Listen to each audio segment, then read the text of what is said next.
சொல்லு மீனு, இது கதைக்கான நேரம். இந்த வீடியோக்கு ஒரு லைக் போட்டு சப்ஸ்கிரைப் பண்ணிட்டு பக்கத்துல இருக்க பெல் ஐகானை கிளிக் பண்ணுங்க. ஒரு காட்டுல கோகோ குருவி அது குழந்தையோட வாழ்ந்துட்டு இருந்துச்சு. கோகோ குருவிக்கு அதோட குழந்தைனா ரொம்பவே பிடிக்கும். அதனால அது என்ன கேட்டாலும் கோகோ குருவி உடனே வாங்கி கொடுத்துரும். கோகோ குருவியோட பொண்ணு சிட்டுக்கு கடலைனா ரொம்பவே பிடிக்கும். கோகோ மார்க்கெட் போறப்பெல்லாம் தனக்கு கடலை வாங்கிட்டு வர சொல்லிக்கிட்டே இருக்கும். அம்மா, நீ மார்க்கெட் போற இல்லையா, நீ வரும்போது எனக்கு நிறைய கடலைங்களை வாங்கிட்டு வா. எனக்கு கடலைங்கன்னா ரொம்ப பிடிக்கும். கோகோ, மார்க்கெட்ல கடலையோட விலை ரொம்பவே அதிகமா இருக்கும். என்னால உனக்கு நிறைய கடலைங்களை வாங்கி தர முடியாது. ஆனா நீ சாப்பிடுற அளவுக்கு என்னால உனக்கு கடலைங்களை வாங்கிட்டு வர முடியும். அப்படி சொல்லிட்டு கோகோ குருவி காய்கறிகளை வாங்குறதுக்காக மார்க்கெட்டுக்கு போகுது.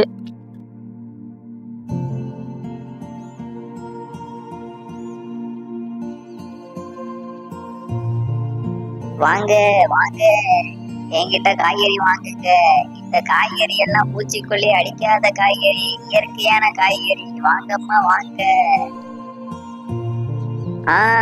வா கோகோ, நான் உனக்காக தான் காத்துக்கிட்டு இருக்கேன். உன் குழந்தைக்கு கடலைனா ரொம்ப பிடிக்கும் இல்லையா, அவளுக்காக நிறைய கடலைகளை சேகரித்து வச்சிருக்கேன். கோட்டு அண்ணா, எனக்கு நிறைய கடலைங்கள்லாம் வேணாம். என்கிட்ட அவ்வளோ பணம் கிடையாது. எனக்கு கொஞ்சமா கடலைங்க கொடுங்க, அதுவே என் பொண்ணுக்கு போதும். என்ன கோகோ, நீ இப்படி சொல்லிட்ட? உன் குழந்தைக்கு பிடிக்கும் தான் நான் இவ்வளோ கடலைகளையும் வாங்கி வச்சிருந்தேன். நீ வேணா இப்ப எட்டு போ, கொஞ்சம் கொஞ்சமா ஆனா காசு கொடுத்தா போதும். கோட்டோ இப்படி சொல்றதை கேட்டவனே கோகோக்கு என்ன பண்றதுன்னு தெரியாம அது வச்சிருந்த எல்லா கடலைகளையும் வாங்கிட்டு அதோட வீட்டுக்கு திரும்பி போகுது. அம்மா, நீங்க வந்துட்டீங்களா? எங்கம்மா, எனக்கு பிடிச்ச அந்த கடலையை நீங்க வாங்கிட்டு வந்திருக்கீங்களா?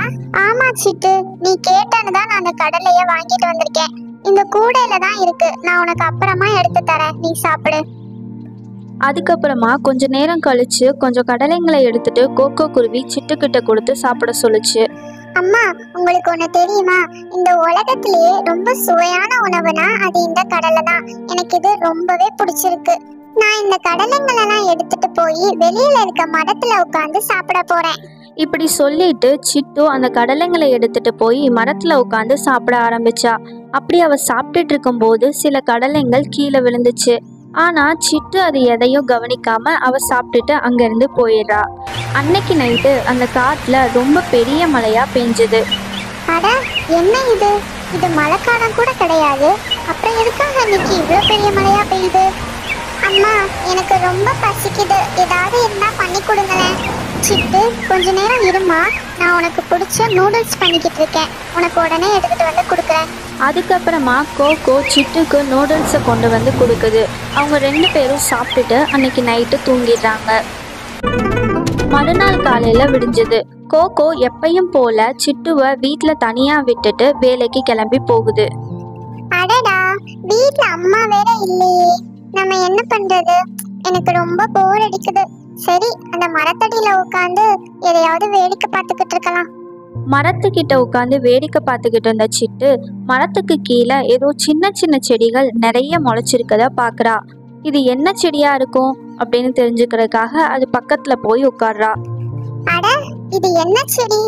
நிறைய முளைச்சிருக்குதே, பாக்குறதுக்கு ரொம்ப அழகா இருக்கு. இது என்ன செடியா இருக்கும்? அப்போ அந்த வழியா கோட்டுகளுக்கு வருது.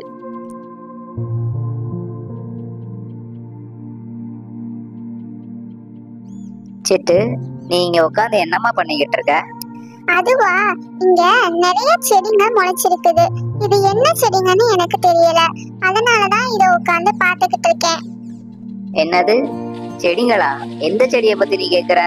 இதோ இங்க இருக்குது பாருங்க, நிறைய செடிங்க. இதெல்லாம் என்ன செடிங்கன்னு எனக்கு தெரியல.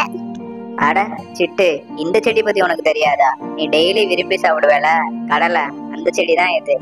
என்னது, கடலை செடிங்களா? நீங்க சொல்றது உண்மையா? ஆனா இங்க எப்படி அந்த கடலை செடி முளைக்கும்? அட சிட்டு, உண்மையிலே இது கடலை செடிகள் தான். யாராச்சும் இங்க கடலையை போட்டிருப்பாங்க, அதனால இங்க வந்திருக்கும். அப்படி சொல்லிட்டு கோட்டுக்கழுகு அங்கிருந்து கிளம்பிடுது. சிட்டுக்கு இதை கேட்டோடனே ரொம்ப சந்தோஷமா ஆயிடுது.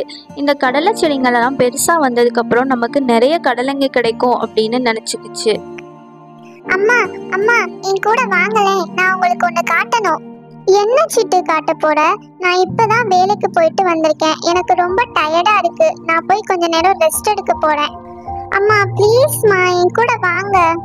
சிட்டு ரொம்ப கட்டாயப்படுத்தினதுனால கோகோ குருவி சிட்டு பின்னாடியே போகுது.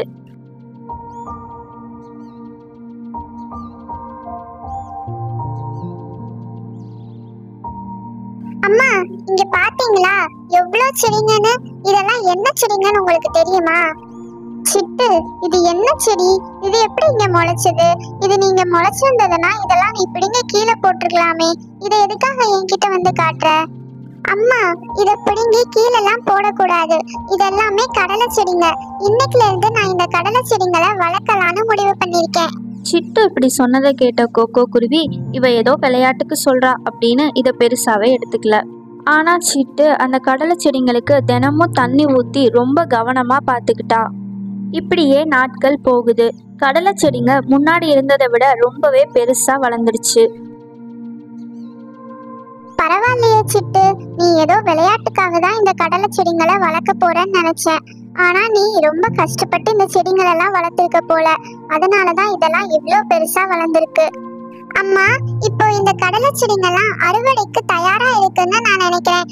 அதனால இப்பவே இந்த கடலை செடிங்களை அறுவடை பண்ணணும். சிட்டுக்குருவி சொன்னதை கேட்டு கோகோ குருவியும் சிட்டுக்குருவியும் சேர்ந்து எல்லா கடலை செடிங்களையும் பிடுங்கி ஒரு இடத்துல வைக்கிறாங்க. அம்மா, நான் எதிர்பார்த்ததை விட இங்க நிறைய கடலைங்க இருக்கு. இவ்ளோ கடலைங்களை வச்சு நம்ம என்னம்மா பண்றது? நம்ம இந்த கடலைங்கள் எல்லாம் உணவு இல்லாம நிறைய பறவைங்க கஷ்டப்படுவாங்க இல்லையா, அவங்களுக்கு கொடுத்துடலாம். இவங்க 2 பேரும் இப்படி பேசிட்டு இருக்கும்போது அந்த இடத்துக்கு கோட்டுக்கழுகு வருது. சிட்டு, ஒரு வழியா அந்த செடிகள் எல்லாம் அறுவடை பண்ணிட்ட போல. இவ்வளவு கடலைகளையும் வச்சு என்ன பண்ண போற? கோட்டு அண்ணா, இந்த காட்டுல நிறைய பறவைங்க உணவு இல்லாம கஷ்டப்படுறாங்க இல்லையா, அவங்களுக்குலாம் இந்த கடலையை கொடுக்கலான்னு எனக்கு தோணுது. கோகோ, இந்த கடலைய பார்த்தாலே ரொம்ப ருசியா இருக்குன்னு தோணுது. நீ இந்த எல்லா கடலைகளையும் குருவிகளுக்கு கொடுக்கறதுக்கு பதிலா அதுல பாதி கடலைய எனக்கு கொடுத்தேன்னா அந்த கடலைக்குரிய காசை உனக்கு நான் கொடுப்பேன். அம்மா, நமக்கும் இப்ப பண தேவைகள் அதிகமா இருக்கு இல்லையா, அதனால அந்த கழுகு சொல்ற ஐடியா கூட நல்லா தான் இருக்கு. நம்ம பாதி கடலைங்களை இந்த கழுகுக்கு வித்துட்டு மீதி இருக்க கடலைங்களை முடியாத பறவைகளுக்கு கொடுக்கலாம். கொஞ்ச நேரம் யோசிச்ச கோகோ குருவி, சரி கோட்டு அண்ணா, நீ சொன்ன மாதிரி இதுல இருக்க பாதி கடலைங்களை நீ எடுத்துட்டு போ. மீதி இருக்கிற கடலைங்களை நான் உணவில்லாத பறவைங்களுக்கு கொடுத்துறேன். கோகோ, இதுல நீ எதிர்பார்க்கறத விட அதிகமாவே பணம் இருக்கு.